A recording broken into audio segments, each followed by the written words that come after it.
T-Shirt, Setlist. Autogrammkarten nehmen wir mal mit, man weiß es ja nicht. Gleich geht es für Schauspieler und Comedian Simon Pearce zu seinem Auftritt. Ich habe die sortiert.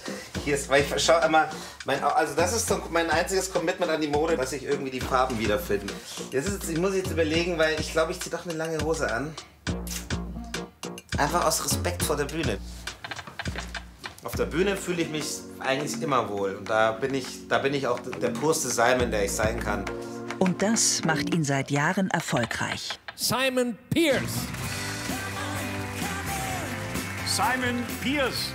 Heute ist er bei uns, Simon Pearce. Ab in die Mitte, ab in die Mitte. Mehr! Da muss man schauen, wer alles da ist. Nur Weiße, Wahnsinn. Kannst du auch mal zeigen. Der Black Power kam. Aber Simon weiß, was es noch bedeuten kann, schwarz zu sein. Einmal habe ich richtig aufs Maul gekriegt und vielleicht 2 Schubsereien. Vielleicht wurde ich 5-mal gejagt. Aber das andere ist unzählbar. Vielleicht merke ich in 20 Jahren, dass diese ganze Comedy einfach eine große Psycho-Selbsttherapie von mir war. Coolness-Beutel natürlich nicht vergessen.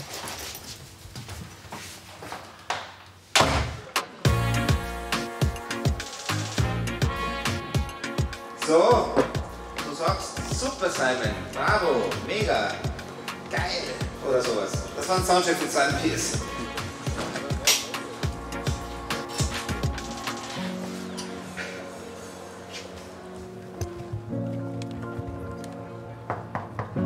Dankeschön. Ich als Bühnenmann kann ja nur essen, wenn mir Leute zuschauen. Das gibt ja nichts Angenehmeres. Ja. Gut, wenn jetzt alle noch so nacheinander guten Appetit sagen würden. Immer wenn ich, danke, Mahlzeit, danke. Heute spielt er sein 3. Soloprogramm Hybrid im Deutschen Museum in München. Ein Heimspiel für Simon. Vor 200 Leuten und vollbesetzten Reihen. Ich mache dann immer so, es gibt so eine Klopfübung. Das hat so eine Art Triggerpunkte, die du dann eben so anklopfst. Im Gesicht noch, unterm Jochbein. Und dann pendel ich mich eigentlich, quasi kann man sagen, da pendelt man sich so ein bisschen ein auf die richtige Bühnentemperatur. Das trifft es wahrscheinlich am besten.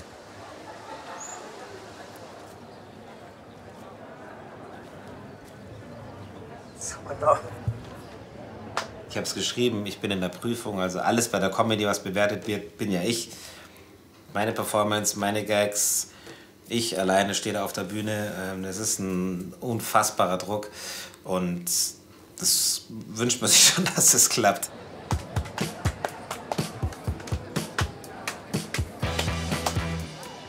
Besonders wenn Freundinnen und Schauspielkollegen im Publikum sitzen. Ich bin nervöser, je mehr Leute drin sind, die ich kenne. Aber gleichzeitig ist es natürlich auch Homecoming. Also ich weiß ja, die sind wohlwollend. Aber du fühlst dich halt anders beobachtet. Und also in München bin ich immer mit am nervösesten. Auch weil hier immer mal wieder die Familie zuschaut. Heute seine Schwester Nancy und seine Mutter. Selbst Schauspielerin, bekannt als Christiane Blumhoff. Simon wird 1981 in München als 3. Kind von Christiane und Charles Pearce geboren. Charles kommt als Student aus Nigeria nach Deutschland und lernt Christiane auf einer Party kennen. Mein Papa war halt auch wieder anders. Der war halt der daheim geblieben ist. Und der gebügelt hat und die Kinder erzogen hat und die Mama hat gearbeitet. Manchmal wünschte ich mir, ich hätte ein bisschen mehr von seiner Ruhe. Vielleicht, aber es kommt jetzt tatsächlich im Alter ein bisschen mehr. Dieses Steinige, was der hatte. Und zwar nicht emotional, sondern da kommt die Brandung und... Die Familie lebt in Puchheim, einem Münchner Vorort.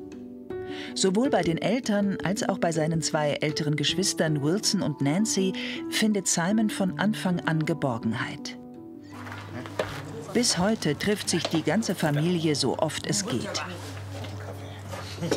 Bist du mein Bruder? Genau. Krass. Ein attraktiver Typ. Und du warst gleich noch mal... Ah, Nancy. Crazy. Das ist schon lange her, dass wir jetzt zu viert mal wieder... Aber ja, du bist da meistens nicht da. Das war ein Vorwurf. Das klingt ja fast wie ein Vorwurf, wie du das sagst. Nee, also tatsächlich, früher haben wir jetzt sehr, sehr oft getroffen. Einfach so bei der Mama. Auch dann mit Anhängen, also da waren auch dann teilweise irgendwie 40 Leute da. Da hatten wir noch Freunde, genau. Als Simon 9 Jahre alt ist, eröffnet sein Vater ein Lokal. Und da auch die Mutter öfter unterwegs ist, sind die Geschwister jetzt mehr auf sich gestellt. Er war ja der Jüngste von den dreien und er hat sich gegen seine Geschwister schon ein bisschen durchsetzen müssen. Hat er aber ganz gut hingekriegt, aber auch mit Humor. Also er hat die Leute gern zum Lachen gebracht. Simon hat schon als Kind Spaß am Schauspielen. Er wird in eine Kinderagentur aufgenommen und bekommt bereits mit 10 Jahren erste Rollen im Fernsehen. Tut mir leid, ich hab dir nicht getraut. Dafür verrate ich dir jetzt mein Geheimversteck. Das war halt schon richtig viel Asche für so ein C. Meine Eltern haben das natürlich erstmal verwaltet, aber irgendwann habe ich das Geld da zur Verfügung gekriegt. Und dann waren wir so, wir haben 150 Mark jeder. Da waren wir so 13. Dann sind wir natürlich durch die Stadt gelaufen wie Krösus, weil wir dachten, geil, wir können die Welt kaufen. Seine Mutter ist auch privat extrovertiert und sehr freiheitsliebend. Das prägt das Familienleben. Die haben mich nicht mit nach Amerika gelassen, weil ich zu wild aussah, zu exotisch, nach New York mit den Dreadlocks. Da warst du so sauer. Und dann haben wir so Lehrer-Eltern-Meeting so gehabt in der Schule mit unserem Direktor. Ja. Und die Mama war so sauer auf den, dass sie erstmals gesagt hat, so, jetzt schütte ich dem Arschloch erstmal seine Flasche Wein. Weil die haben so Billigwein gekriegt und er hatte so eine gute Amarone. Dann ist sie hin, hallo, Herr Dr. Fröhlich. Und hat dann mit Absicht mit dem Ellbogen ihm die Weinflasche umgestoßen. Ach, das tut mir leid. Von Beginn an hat die Familie auch mit Ablehnung zu kämpfen. Jahrelang bekommt Christiane bei ihrem Hauptarbeitgeber, dem Bayerischen Rundfunk, keine Engagements, weil sie einen schwarzen Mann geheiratet hat.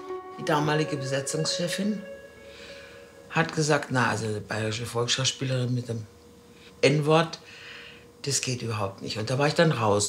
Die Zeit ist heute anders. Da hat man einfach nicht drüber gesprochen. Es hat Leute gegeben, die mich mochten und einen Charlie mochten und die einen Charlie nicht mochten oder mich nicht mochten. Aber das Wort gab's, Rassismus, war in unserem Wortschatz nicht vorhanden. Doch Christiane steht zu ihrer Familie und nimmt in Kauf, dass sie jahrelang ihren Beruf kaum ausüben kann. In den 90er Jahren fällt die ganze Familie im Heimatort Puchheim auf. Auch weil immer etwas los ist im Hause Pierce. Die hat auch die nigerianischen Gewänder von meinem Papa und so aufgetragen, was ich super fand oder finde auch noch, aber so sind halt die anderen natürlich nicht rumgelaufen. Dann haben wir immer Partys gemacht, dann kamen die ganzen Afrikaner auf einmal in Puchheim, wie als mein Vater die erste Party geschmissen hat, warum auch. Und genau, dann waren dann immer, Mama hat dann irgendwie ein paar Kisten Bier gekauft, ein paar Flaschen Wein. Ja. Aber stimmt, wir hatten also das Party gehen ist tatsächlich uns von unseren Eltern irgendwie eingeimpft worden. Ja. Gerne Gastgeber sein und wir sind irgendwo unter der Eckbank geschlafen. Ja, Tatsächlich, ja. unter den Bänken. Da haben sie gerne gelegen. Das habt ihr euch eingeredet. Und die mögen das so gern. Der weint, der vor Freude da unten. Simon ist auf dem Weg nach Puchheim. 15 Jahre war er nicht mehr bei seinem Elternhaus. Noch ahnt er nicht, dass dieser Besuch ihn sehr berühren wird. Ich habe da 25 Jahre gelebt in Puchheim. Und es ist schon, da hängen meine ganzen Erinnerungen in der Stadt mittlerweile. Früher war es noch eine Gemeinde. Weil da bin ich her. Ich bin der Simon und da bin ich daheim.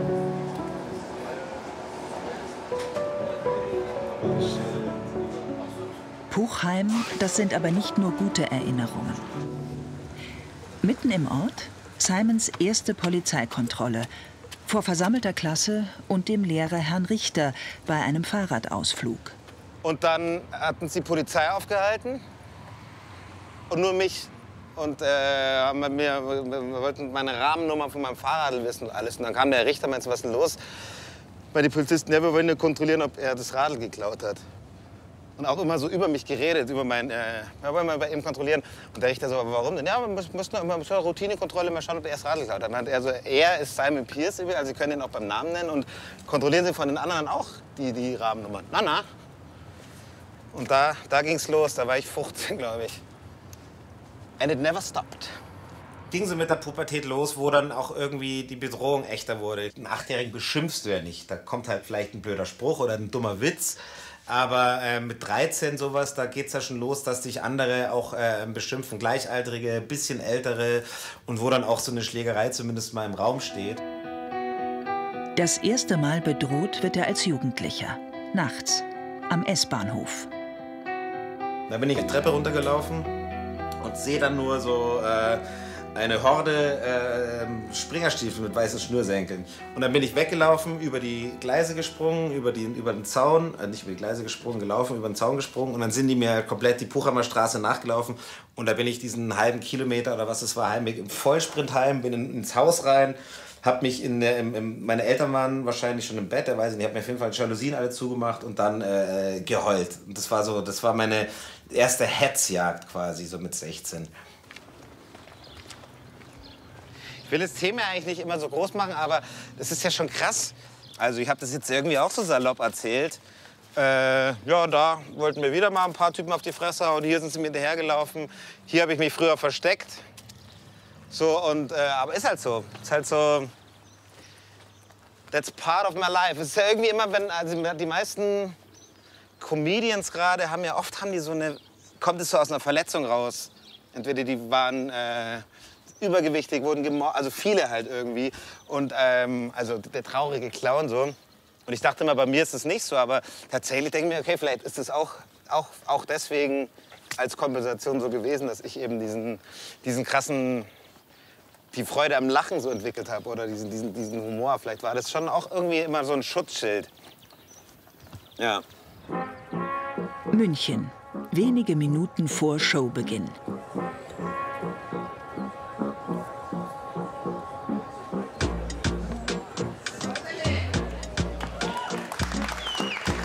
Servus! Da holt ihr noch in der Platte wieder am Saufen. Geht's euch gut? Hat noch jemand außer mir eine lange Hose an? Du? Warum? Ja, das Ding ist, ich mache das mit, weil ich bin halt so ein bisschen im Fernsehen jetzt auch zu sehen und so und bin nicht bekannt, aber auch nicht irgendwer. Also man muss schon aufpassen. Ich bin so dazwischen. Also ich sage immer, ich bin doch bekannt. Das ist immer so. Die sehen mich?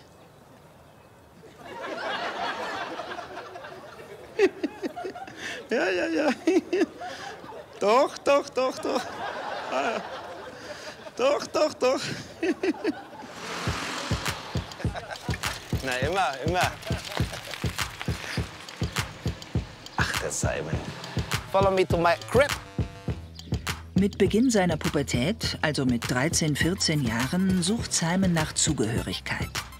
Die findet er im Hip-Hop.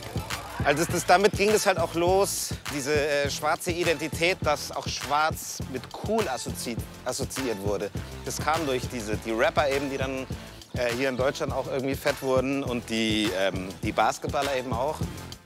Auch für Simon und seine Clique geht es ab da auf den Basketballplatz. Das war so, eben schwarz war cool und du hast so Michael Jordan auf einmal gehabt. Diese Basketballer, die sehen ja auch auf den ersten Blick irgendwie alle stylischer aus. Und dann war das so da dachte ich mir, okay, dann mache ich den Sport, weil da sind die Schwarzen die coolen. Und Simon sucht sich wieder eine Bühne. Hier war ich echt lange nicht mehr. Ach, da ist ein Kindergarten jetzt drin. Da konnte man halt irgendwie abhängen und da war so der Partyraum quasi mit Bühne. Da habe ich gerappt. Zu brave Texte, wie meine Mama gesagt hat. Wir fanden die cool. Das ist zwar Partymusik, doch lang kein Grund zu feiern. Denn während meine Wunden heilen, sterben 100 schreiend. Ich meine, ich war nie im Krieg, doch muss auch drunter leiden. Denn er ist nah dran an mir und ich sehe dunkle Zeiten. Ja, es gibt viel zu erzählen, wenn zu viel Scheiße passiert. Doch wenn man Tacheles redet, dann sind die meisten schockiert. Doch das schert mich in Dreck, denn für mich ist die Erde ein Fleck, auf dem noch Ehrlichkeit zählt und keine Waffengewalt. Für den Moment lang dachte ich tatsächlich, man hat es gestaltet. Doch jetzt, ich habe gar keine Puste mehr zum Rappen. Früher bin ich dabei noch rumgesprungen. Das war mein Solo-Track. Das ist jetzt nicht unbedingt West-Berlin, aber es war halt Puchheim. Wir haben was zum Nachdenken gemacht. Es war natürlich schon auch irgendwie, manchmal auch einfach cool, der Einzige zu sein, der einzige Schwarze. Also das war tatsächlich sehr ambivalent, weil einerseits willst du dazugehören, andererseits willst du ja auch ein Alleinstellungsmerkmal haben, gerade ab der Pubertät. Und das war mir halt schon gegeben. Jones, Flo und Hani sind bis heute für ihn gute Freunde. Ja.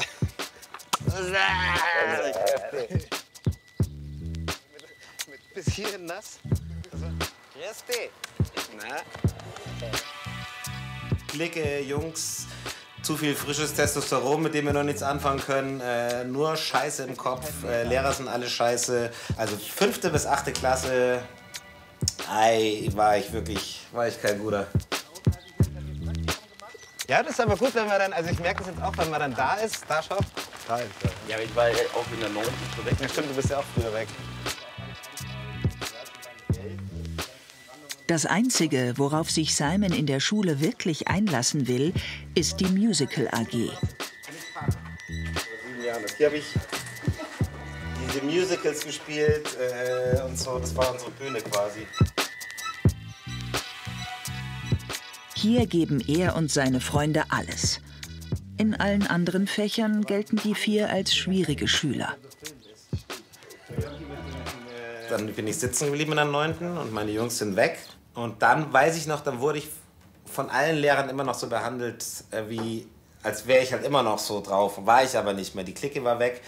Und dann habe ich mich dann öffentlich mal beschwert. Bin ich ins Lehrerzimmer reinmarschiert und gesagt, ich möchte jetzt ab jetzt nur noch nach dem behandelt werden, wie ich mich jetzt verhalte.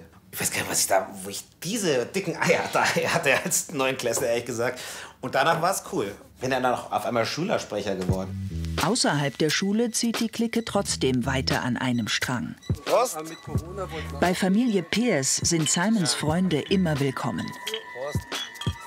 Bei den Pierces war Familie halt auch einfach echt ein großes Thema. Also das war eine richtig gute, dicke Familie, die alles miteinander auch gemacht haben. Der Charlie war Familienoberhaupt, man hat das wirklich auch zusammengehalten auf eine sehr empathische Art. Das ist schon tipptopp. Da sind sie aus. So, krass.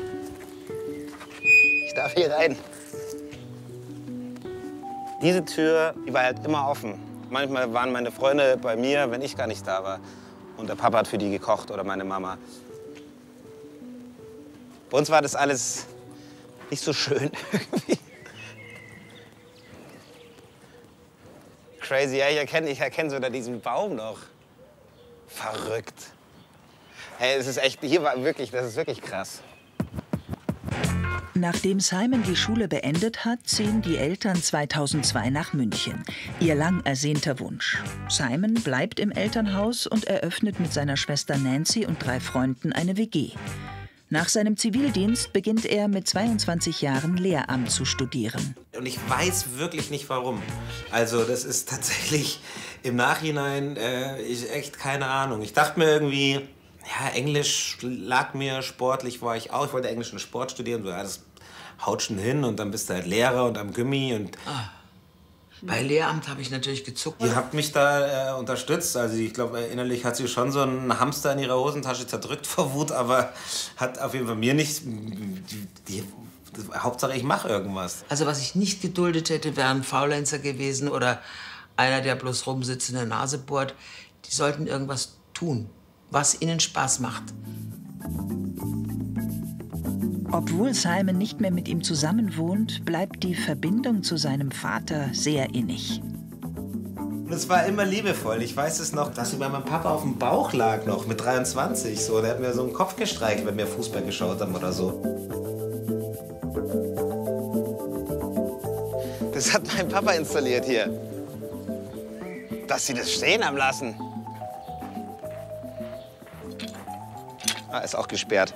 Das hat mein Papa hier damals eingebaut, weil er dachte, er kann dann immer Wasser pumpen. Brunnenbauer wird er nimmer, weil ich glaube, das war einfach nicht tief genug. Da kam echt ganz wenig bis gar kein Wasser raus. Aber es steht noch da, sieht irgendwie schön aus. Das ist echt krass.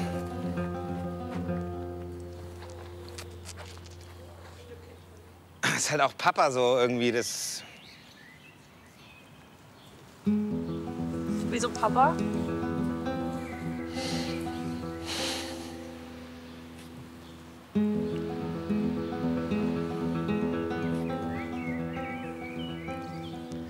Naja, weil hier der Papa halt... Hier war er halt noch da.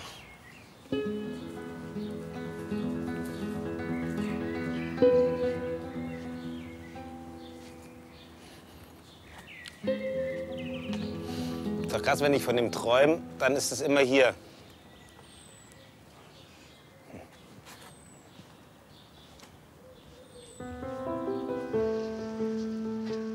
Simon ist 22 Jahre alt, als sein Vater Anfang 2004 völlig unerwartet die Diagnose Bauchspeicheldrüsenkrebs bekommt. Klar war das erstmal ein Schock, aber ich bin da wirklich immer noch so Hans gucken, die Luft switchen. Muss der Papa jetzt halt mal, muss er da mal durch.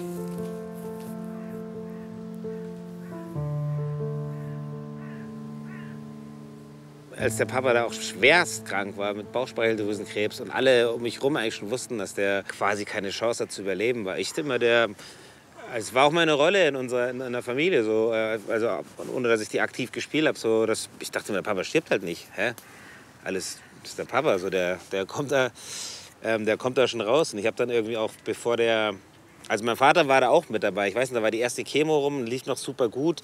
Und dann bin ich mit ihm zum Manu Dibango-Konzert und haben halt schon gefeiert.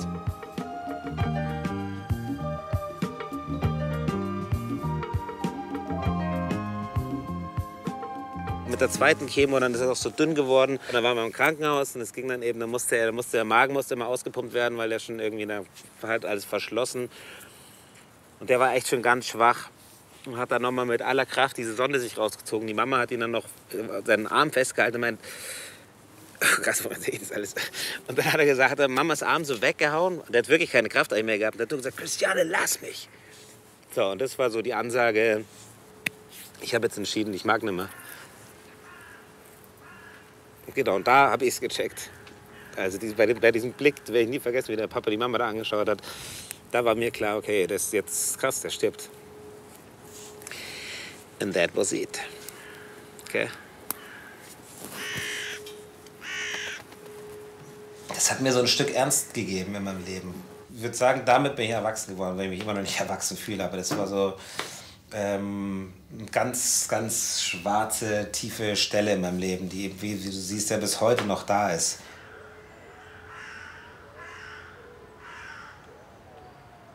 Und dann waren wir natürlich heulend bei der Mama in der Wohnung alle um den Tisch rumgesessen, um den großen Esstisch. Und dann meinte die Mama irgendwann so, wir machen jetzt weiter. Mein ältester Freund hat mich dann abgeholt und ich bin nach Aufkirchen gefahren und habe da ein Basketballspiel gemacht. Es war tatsächlich einfach Papas Tod, der mich so einfach im Leben kurz mal gebremst hat. Und dieses Innehalten und dann vielleicht so ein bisschen das, okay, man muss das machen, worauf man wirklich Lust hat, weil es kann halt immer vorbei sein. Und ich möchte nicht am Sterbebett liegen, sage ich jetzt mal übertrieben gesagt, mir denke, Mann, hättest du das nicht wenigstens mal probiert.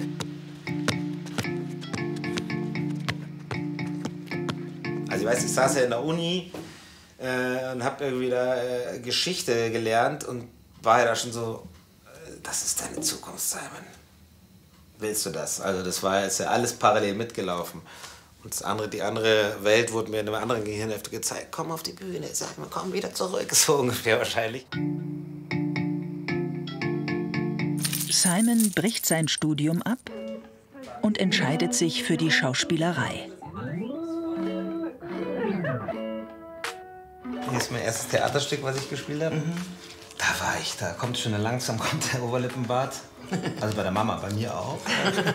2005, mit 24, bekommt Simon einen Platz an einer privaten Schauspielschule, unter besonderen Umständen. Als ich mich dann entschieden habe, Schauspieler zu werden, habe ich mit meiner Mutter einen Monolog angefangen zu arbeiten und dachte eben, ich brauche noch jemanden extern, der mich nicht kennt. Und habe dann damals ganz frisch in die Suchmaschine mit den 2 O's das eingegeben. Und da kam als erster Hit, glaube ich sogar, Ulrike Beermann von Zerboni bietet es an. Da war ich dort. Das war an der Schauspielschule Zerboni, aber halt unabhängig vom Unterricht. Und habe dann da quasi diesen Dossiers mit ihr gearbeitet weiter. Und da meint sie, wollen Sie nicht an meine Schule kommen? Ich so, ja, aber muss ich ja jetzt irgendwie dann Vorsprechmonolog? Sie so, nee, ich habe ja einen Monolog gesehen, Sie können spielen, Sie haben wahnsinniges Talent, kommen Sie doch einfach vorbei. Damit tritt er in die Fußstapfen seiner Mutter Christiane, denn auch sie hat dort studiert. Durch sie habe ich ja auch den Bock auf diesen Beruf gekriegt. Klar, weil ich halt durch Mama da in die Welt reinkam und ich aber auch eben gesehen habe, wie die mit den Leuten umgeht, wie cool, so weine ich gleich. Kommt das jetzt her?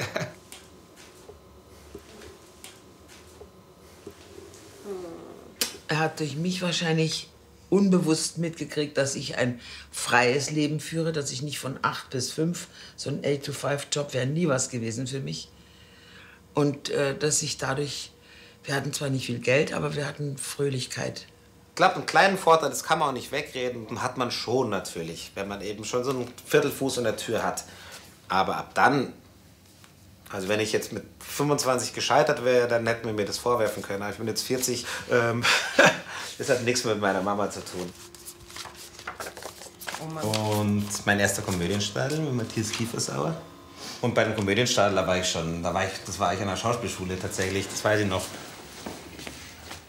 Sag einmal, wisst ihr das eigentlich? In Nigeria glauben die Leute, dass das Glück bringt, wenn eine Frau im Brautkleid als Sau küsst. Ehrlich?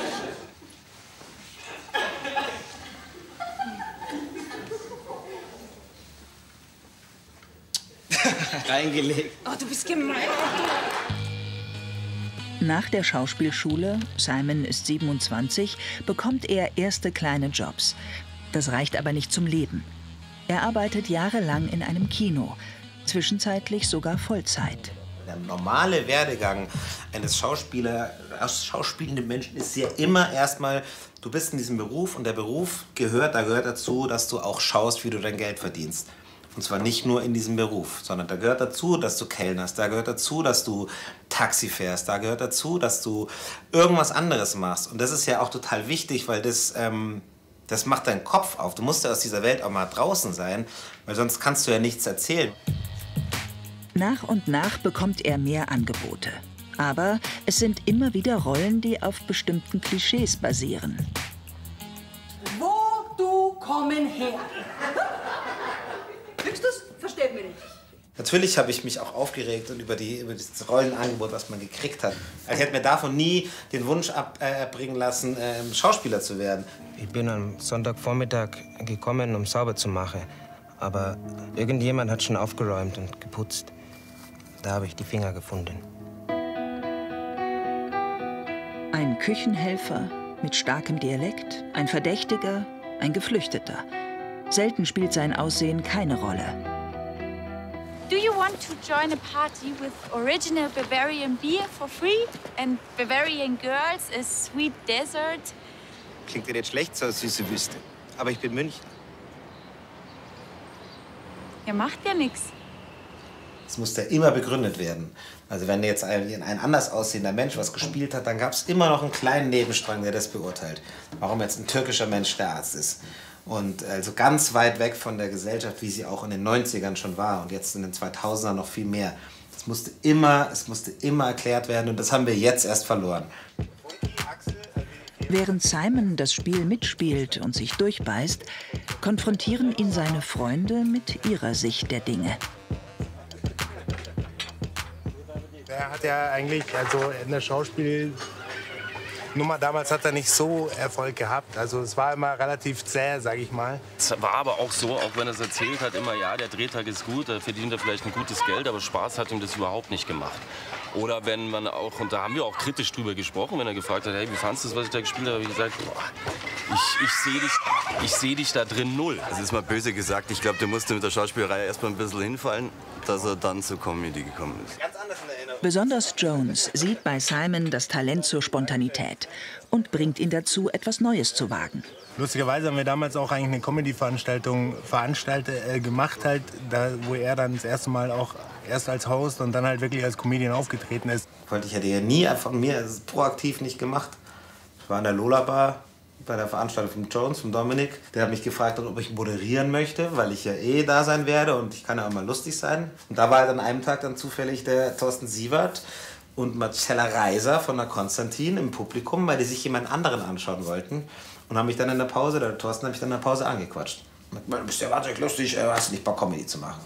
Heute macht der Comedy. Großen Applaus für Simon Pierce. Mit 32 Jahren tritt er dann das erste Mal mit seinen eigenen Gags im Fernsehen auf. Ich habe recht früh in meiner Kindheit gemerkt, dass ich von den ganzen Buchheimern wohl der war, der am längsten im Backofen war. Ich habe die politische Einstellung meines Dorfes auf der Haut getragen, schwarz bis oben hin. Aus ein paar kurzen Anekdoten sollen bald 90 Minuten werden, denn Simon beschließt, sein erstes Soloprogramm zu schreiben. Aber es fällt ihm schwer, so wirklich in seine Gags zu vertrauen. Und dann hatte ich Schiss. Natürlich habe ich geschrieben und Ideen gesammelt und weggeschmissen und geschaut, was ich erzählen will. Und dann so Selbstzweifel. Weil ich dachte, das ist nicht lustig, weil ich dachte, ich weiß nicht, ob ich das überhaupt kann.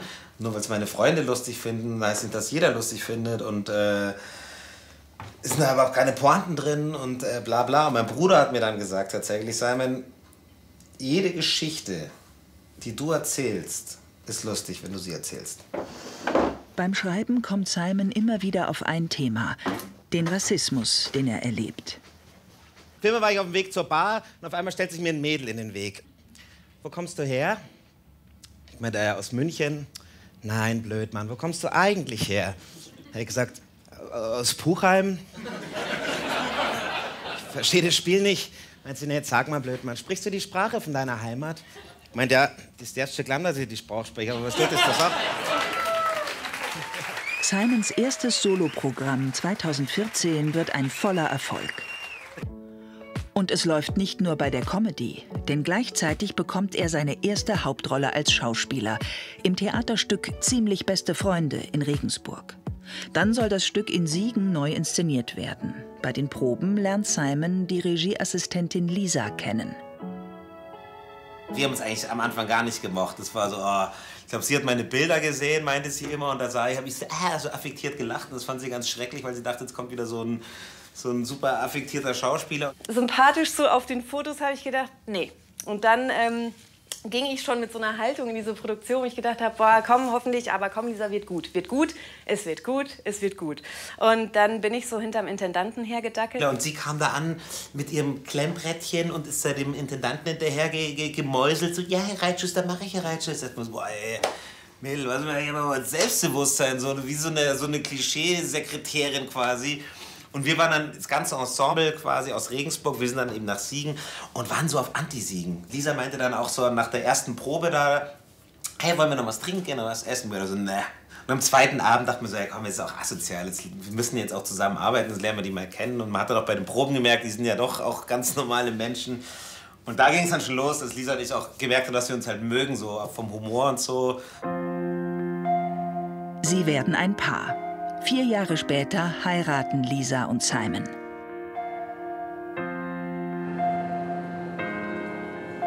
Ihr gemeinsamer Sohn wird 2018 geboren. Auch mit Kind versuchen sich die beiden immer wieder Freiräume für die Arbeit, aber auch für die Freunde zu schaffen. Umso schöner ist das Wiedersehen. Ja, wie war die Fahrt? Toll. Du hast kein Brot gegessen? Tomate? Und Zwiebeln? Und Nasenpuppe. Als Lisa schwanger ist, bemerkt Simon, dass mit einer eigenen Familie die Angriffsfläche für Rassismus plötzlich größer wird. Es passiert etwas, das Simon bis heute aus der Fassung bringt. Und da kam so ein Typ auf uns zu, so ein, ja, ganz, ich sage mal, so ein fresher Dude, so halt ein ganz normaler Kerl, so, der war 34 Jahre alt vielleicht oder so. Und ist halt so auf uns zugelaufen und schaut halt irgendwie dann so, man merkt so, guckt so Lisa an ihrem Bauch, dann mich. Lisa Bauch. Und hat dann eben Lisa angespuckt und auf den Bauch gezeigt und geschrien, das ist widerlich. Also quasi, das Wort Rassenschande ist nicht gefallen, aber das war da halt impliziert. Genau, und dann... Ja, also es ist halt irgendwie also ich war dann echt so, okay, willst du nicht irgendwas sagen? Und dann habe ich gemeint, weil wenn das so widerlich für den ist, dass er dich anspuckt, und dann wollte ich die Situation einfach nicht weiter eskalieren lassen, weil wenn ich dann was gesagt hätte und eine Eskalationsstufe weiter wäre dann gewesen, dass er ihr halt im Bauch schlägt, weil es halt einfach für den widerlich ist. So, unser Kind ist für den nichts wert. Im Gegenteil, sogar abstoßend.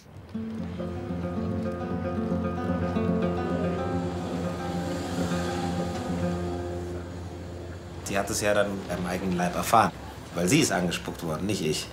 Oder ihr vor die Füße. Und das ist so, ja, sorry, das ist jetzt auch deine Realität.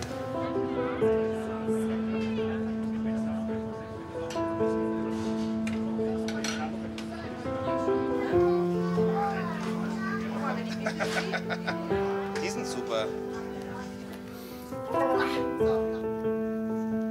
Auch 6 Jahre danach beschäftigt Simon diese Situation noch. Vor allem als Vater. Fällt es immer noch schwierig, über das Thema zu reden, aber dass ich halt auch ja gesagt habe zu ihr, so ich hoffe, unser Kind wird weiß, weil ich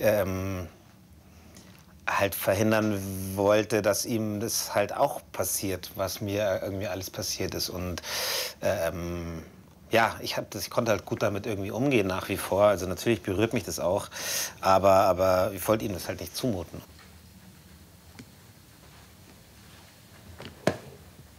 Ja, das sind einfach Sprüche, Handtaschen, die weggenommen werden. Wenn ich halt da in der Nähe sitze, Wohnungssuche, aber hatte ich ja früher auch, wenn du bei Besichtigungen auftauchst und dann heißt es sofort, die ist leider weg.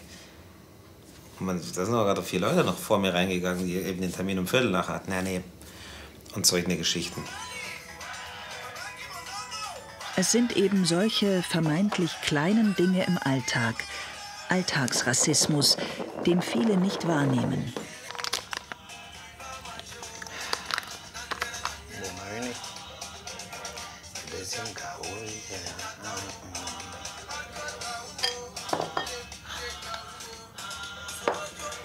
Das ist mir auch erst vor 5 Jahren oder so klar geworden, weil man dann eben mal darüber reflektiert, krass, das ist immer so. Vielleicht gab es noch 3 so richtige Bedrohungslagen oder 4 in meinem Leben, wo ich wirklich kurz davor war, richtig aufs Maul zu kriegen. Aber das andere ist unzählbar. Und dann wiegt es, wenn ich das so, okay, die Schlägereien, das hat so 1 Kilo, schmeiße ich rein, dann sind es 18 Kilo. Das andere hat immer nur 10 Gramm, das sind aber 500 Kilo. Natürlich sitzt es tief, das ist einfach eine tiefe Bedrohung, das ist eine dauerhafte, lebenslange Angstsituation, die du hast. Und dann eben noch dagegen zu argumentieren, so, ist schlimm, ja, mir wurde auch schon mal. Sondern einmal, ja, also, ich wurde auch schon mal von der Polizei kontrolliert. Glaube ich, voll. Es geht nicht um einmal vom Kontrollieren, das ist mir scheißegal. Es geht um das Dauerhafte. Mir wurde auch schon mal in die Haare gefasst, ja.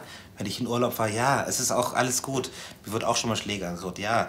Aber das alles und immer, glaubt mir, ich würde es ja nicht erzählen, wenn es nicht auf mir sitzen würde. Wir haben einen Bekannten, mit dem habe ich auch gestritten, der ist auch so Herr der Ringe. Ich bin auch so Fantasy-Fan. Herr der Ringe kennt ihr alle, oder? Und da gibt es so eine Fortsetzung. Und da sind jetzt auch schwarze Elfen, schwarze Zwerge dabei und so. Und da regen sich die Leute auf. Ein Bekannter von uns, der hat sich da, mit dem habe ich geschrieben, hat sich aufgeregt. Also, Simon, irgendwann reicht's. Also Diversität hinterher. Ich gönne euch das alles. Ja, das ist alles gut. Aber bei schwarzen Zwergen hört's auf. Da meine ich so, okay, warum denn, Klaus? Was ist das Problem? Simon, ich habe noch nie in meinem Leben einen schwarzen Zwerg gesehen. Das war wirklich sein Argument. Ich dachte mir, ich hoffe, du hast nie einen Zwerg gesehen. Also wo hast du denn gelebt, Mann? Wenn dann mich. Ich bin ein schwarzer Zwerg, also alles wieder gut. Obwohl Simon inzwischen seit 10 Jahren als Comedian auf der Bühne steht, gehen die grundsätzlichen Zweifel beim Schreiben nicht weg. Immer von vorn, bei jedem Programm wieder. Dieses Solo-Programm schreiben vom April bis August war einfach eine völlige Hölle. Du schreibst, du findest alles scheiße, bla bla, und der Termin rückt immer näher. Dann irgendwann hast du Premiere und es klappt. Lustspielhaus, alles super. Und direkt danach geht's los. So. Reicht es? War das genug? War das jetzt nur gut drauf, weil es in München war? Weil es waren natürlich viele Bekannte von mir drin. So, dann spiele ich in Berlin. Wieder toll. Ja, Berlin, man, die sind natürlich auch Berlin, die mögen natürlich auch Comedy, die lachen viel. Und du hast immer wieder einen Zweifel. Man kann nie sagen, gut, es ist genug. Und dann kommen nach 3 Wochen schon die Ersten, die fragen, wann kommt das neue Programm? Umso wichtiger sind Menschen, mit denen er sich darüber austauschen kann. Einen davon trifft er gleich. Comedy-Kollege Felix Lobrecht.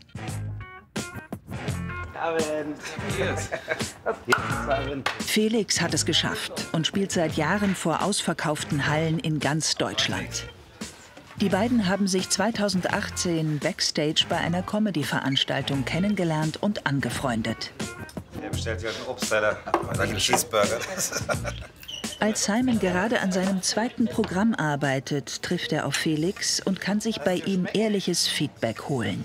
Also ich fand es sehr brav damals, gefühlt.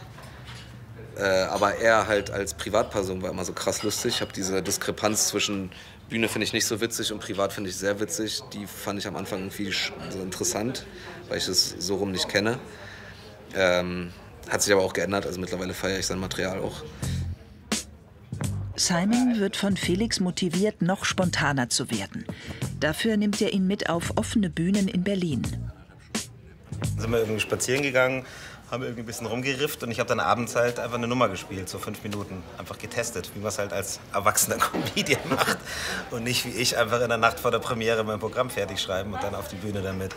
Und das merke ich schon tatsächlich so vom Style, dass es anders ist und das macht dann auch viel flexibler. Ich kann halt jetzt einfach mal Sachen rausschmeißen und was Neues reinbauen. Danke. Ja. Und es ist von den Themen auch alltäglicher geworden, finde ich. Also ja. Es ist nicht immer das ganz große eine Thema, sondern auch so viele so Nebenschauplätze, die ich meistens persönlich viel lustiger finde. Ich versuche natürlich immer die Mischung zu finden. Also ich sage schon auch gerne dann irgendwie meine Meinung mit und auch gerade das Rassismus-Thema wird bei mir auch irgendwie immer so ein bisschen präsent sein, aber es ist halt, die Hauptaufgabe ist schon Comedy und deswegen mache ich es, sonst wäre ich halt Speaker geworden. Zu ätzend, oder? Wenn man auf einmal merkt, krass, die Sachen, die bei uns in der Jugend scheiße waren, kommen jetzt auf einmal als Trend zurück. Mode, Birkenstock. Fucking Birkenstock. Kennt ihr doch Birkenstock-Schuhe? Die tragen die alle. Du bist doch jung. Die hat welche an. Die hat goldene Birkenstock. Die mussten wir anziehen. Oder? Da haben uns unsere Eltern reingezwungen. Wenn ich im Sommer rausgehen wollte in Turnschuhen, die Mama, nass, Alter, zirk dein Klapperl, Nikos. Kennt ihr doch? Zirk dein Klapperl, dein Fuß muss atmen. Ich meine, ja Mama, ich muss aber auch atmen. Das kann ich aber nicht, wenn mich der Dick aus der 7B im Würgegriff hat wegen der scheiß Schuhen. Dankeschön, das war's von mir. Vielen Dank. Was man mitkriegt an unseren Jobs, ist das Abgefeiert werden. Aber ich habe eben genauso Selbstzweifel auch. Ich glaube schon, dass es bei uns sehr extrem ist, weil das immer so ist. Und deswegen gehen, glaube ich, auch viele kaputt in der Branche. Peace.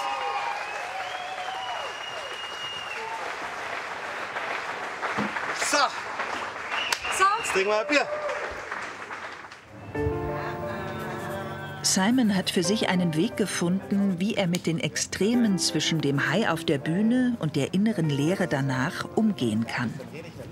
Warum ich da selber persönlich keine Angst vor habe, also ist einfach, weil ich halt ein super gutes Umfeld habe. Und das habe ich mir nicht geholt wegen des Berufs, sondern das hatte ich vorher schon so. Wenn ich hier nach Hause komme, dann geht mein Leben halt los. So, dann habe ich entweder die Lisa oder ich habe die Jungs oder ich habe meine Family. Und dafür bin ich dankbar.